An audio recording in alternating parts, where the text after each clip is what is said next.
on your couch and you are watching this right now, all I have to say is that this is hard work. I've worked hard for a long time, and it's not about, it's not about winning, but what it's about is not giving up. If you have a dream, fight for it. There's a discipline for passion, and it's not about how many times you get rejected but you fall down or you're beaten up. It's about how many times you stand up and are brave and you keep on going. They said I was weird, that my look, my choices, my sound, that it wouldn't work. But music told me not to listen to them. Music took my ears, took my hands, my voice, and my soul, and it led me to all of you and to my little monsters who I love so much. What does it really mean to be a woman in Hollywood? We are not just objects to entertain the world. We are not simply images to bring smiles or grimaces to people's faces. We are not members of a giant beauty pageant meant to be pit against one another for the pleasures of the public. We women in Hollywood, we are voices. We have deep thoughts and ideas and beliefs and values about the world, and we have the power to speak and be heard and fight back when we are silenced. So, after trying on 10 or so dresses, with a sad feeling in my heart that all that would matter was what I wore to this red carpet, I saw an oversized Marc Jacobs suit buried quietly in the corner. I put it on to a resounding view of eyes glaring at me in confusion. "But the Rodarte was so beautiful," one said. "But the Raf Simons for Calvin Klein was so stunning on you," said another. "But what about the Brandon Maxwell? What about the Dior?" Lots of questions. They were all dresses. This was an oversized men's suit made for a woman, not a gown. And then I began to cry. In this suit, I felt like me today. In this suit, I felt the truth of who I am well up in my gut. And then wondering what I wanted to say tonight became very clear to me.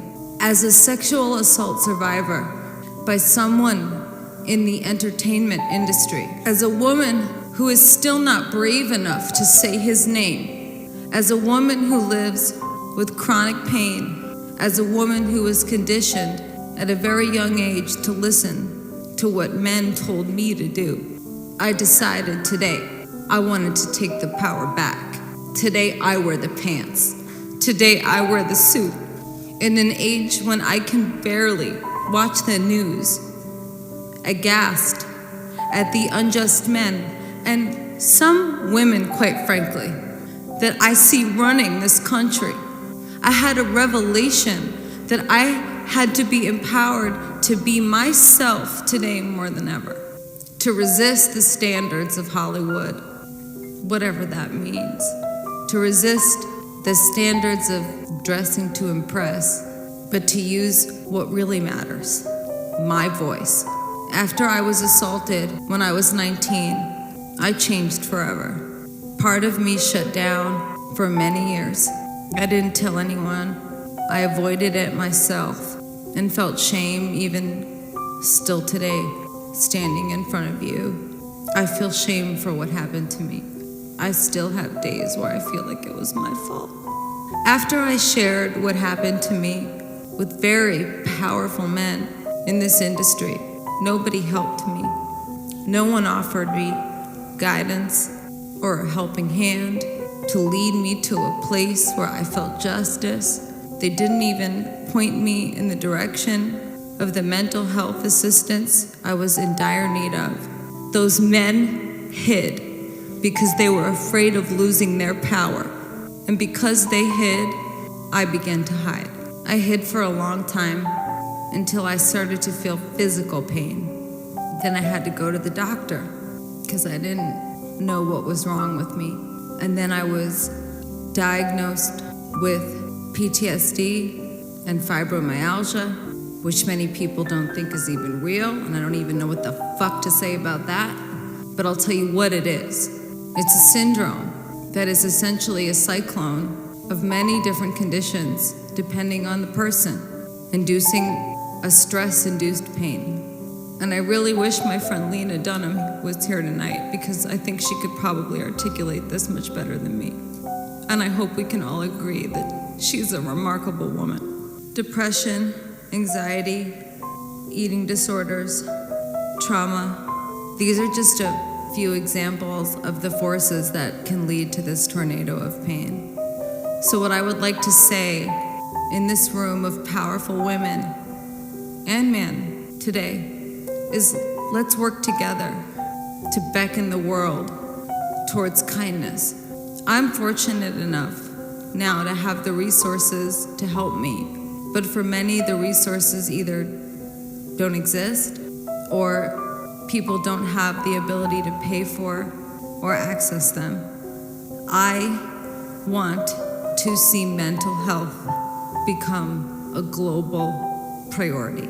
We might not be able, or we're not able, actually, to control all of the challenges and the tragedies that life throws our way. But we can work together. This room, and even wider, can work together to heal each other. And we can also try to find the strength in the best way that we can to ask for help if we need it. 1 in 4 people in the world suffer from mental illness.